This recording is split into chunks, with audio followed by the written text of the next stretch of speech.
Assalamualaikum warahmatullahi wabarakatuh. Jumpa lagi dengan saya di channel Roda 2. Saat ini saya akan membagikan tips bagaimana cara memasang ring seher ya, atau ring piston. Nah, ini ringnya baru.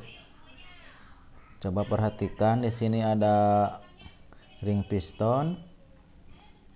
Ini ada 5 buah ya, 1 2 3 4 5.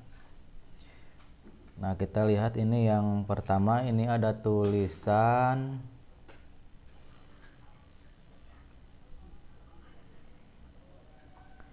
satu T ya.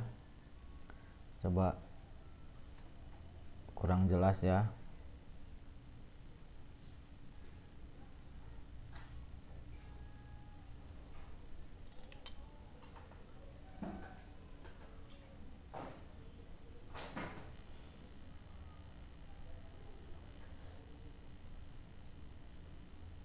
Nah, ini tulisannya 1T atau top ya. T itu artinya top yang pertama. Nah, ini yang 1T ini kita pasang di paling atas ya. Di paling atas. Di sini. Kita pasang di sini. Nah, terus ini yang kedua. Ini tulisannya 2T. Nah, ini tulisannya 2T ya.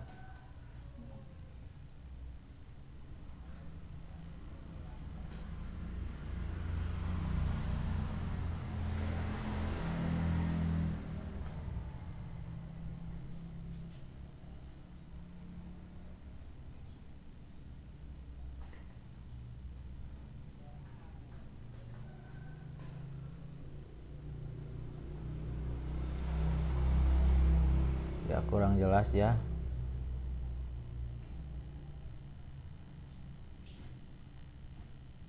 Nah, ini tulisannya 2T atau top yang kedua ya. Yang kedua. Nah, ini kita pasang di celah yang kedua ya.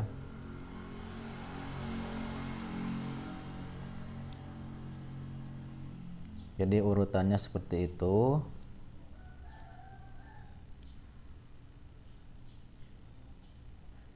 Terus ini yang 3 ini namanya ini ring kompresi ya. Maaf ya, salah. Kalau yang 3 ini namanya ring oli ya. Kalau ring kompresi itu yang ini ya, yang top 1 dan top 2 itu ring kompresi. Kalau yang ini, yang 3 ini adalah ring oli ya. Cara pemasangannya, kita yang ini dulu ya, yang per dulu. Kita pasang di celah yang ketiga. Kita pasang di sini.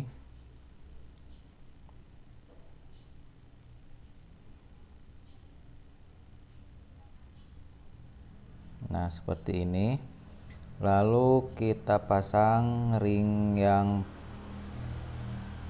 satu lagi, ini di atas ring yang per ya. Ini boleh kebalik ya, sama aja. Kalau tadi yang ini, yang top 1 dan top 2 itu nggak boleh kebalik ya. Itu hurufnya harus ada di atas. Nah, kalau yang ini boleh kebalik, nggak apa-apa. Kita pasang. Ini berada tepat di atas ring per ya. Ring per. Satu lagi, ini berada di bawah ring per ya. Atau ring per tadi itu kita apit dengan ring yang 2 ini ya. Nah, seperti ini. Nah, lalu untuk tipsnya, celah ini, celah yang ini itu tidak boleh sejajar ya. Perhatikan, ini celah ini tidak boleh sejajar, tetapi ini harus disilang. Itu gunanya untuk meminimalisir bocor kompresi ya. Jadi kalau misalkan ini sejajar, nanti pas piston ini menekan ke atas, dia kompresinya bocor ke sini ya. Jadi kompresinya loss atau loss kompresi. Nah, jadi diusahakan ini disilang. Nah, nanti kan pas kompresi dia ketahan sama ring ya. Jadi kompresinya tidak bocor. Nah, ini disilang.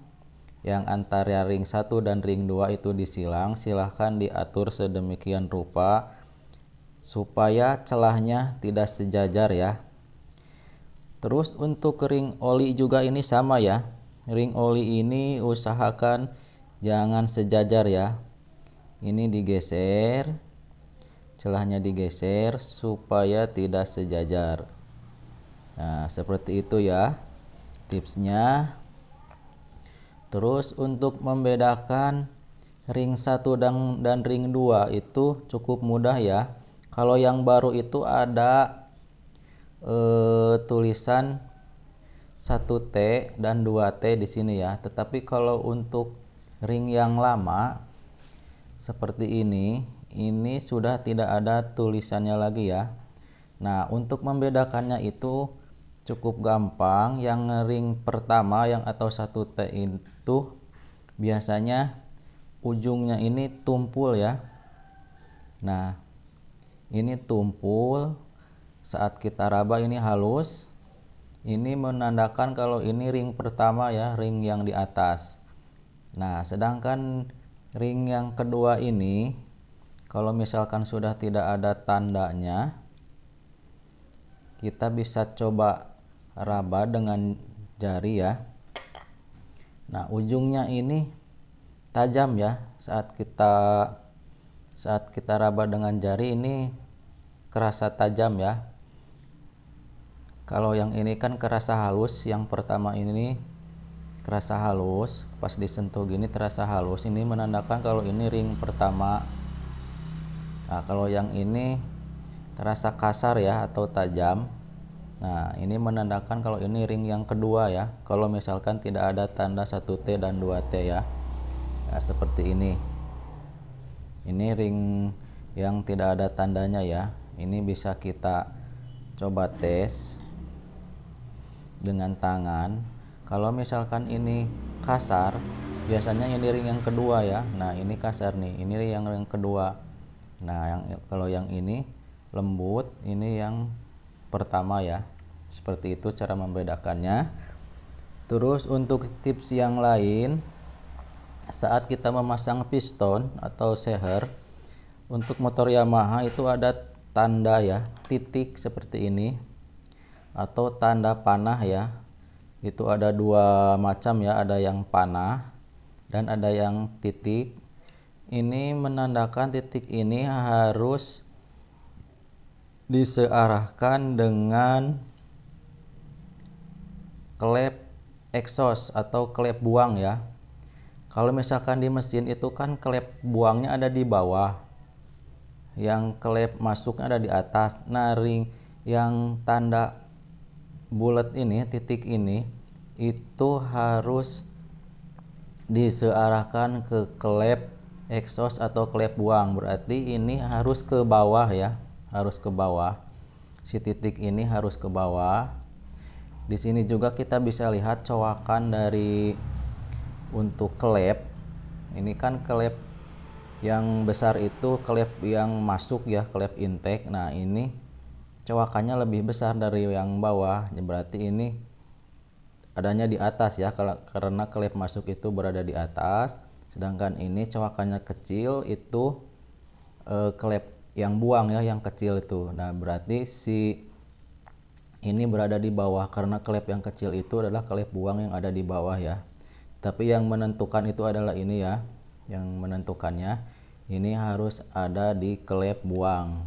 Karena klep buang ada di bawah, berarti ini harus menghadap ke bawah ya. Oke, seperti itu ya tips dari saya. Semoga bermanfaat dan bisa membantu teman-teman. Jumpa lagi di lain kesempatan. Bagi teman-teman yang belum like dan subscribe, silahkan di subscribe dulu channelnya. Bisa juga di share ke teman-teman. Salam roda 2, mantap.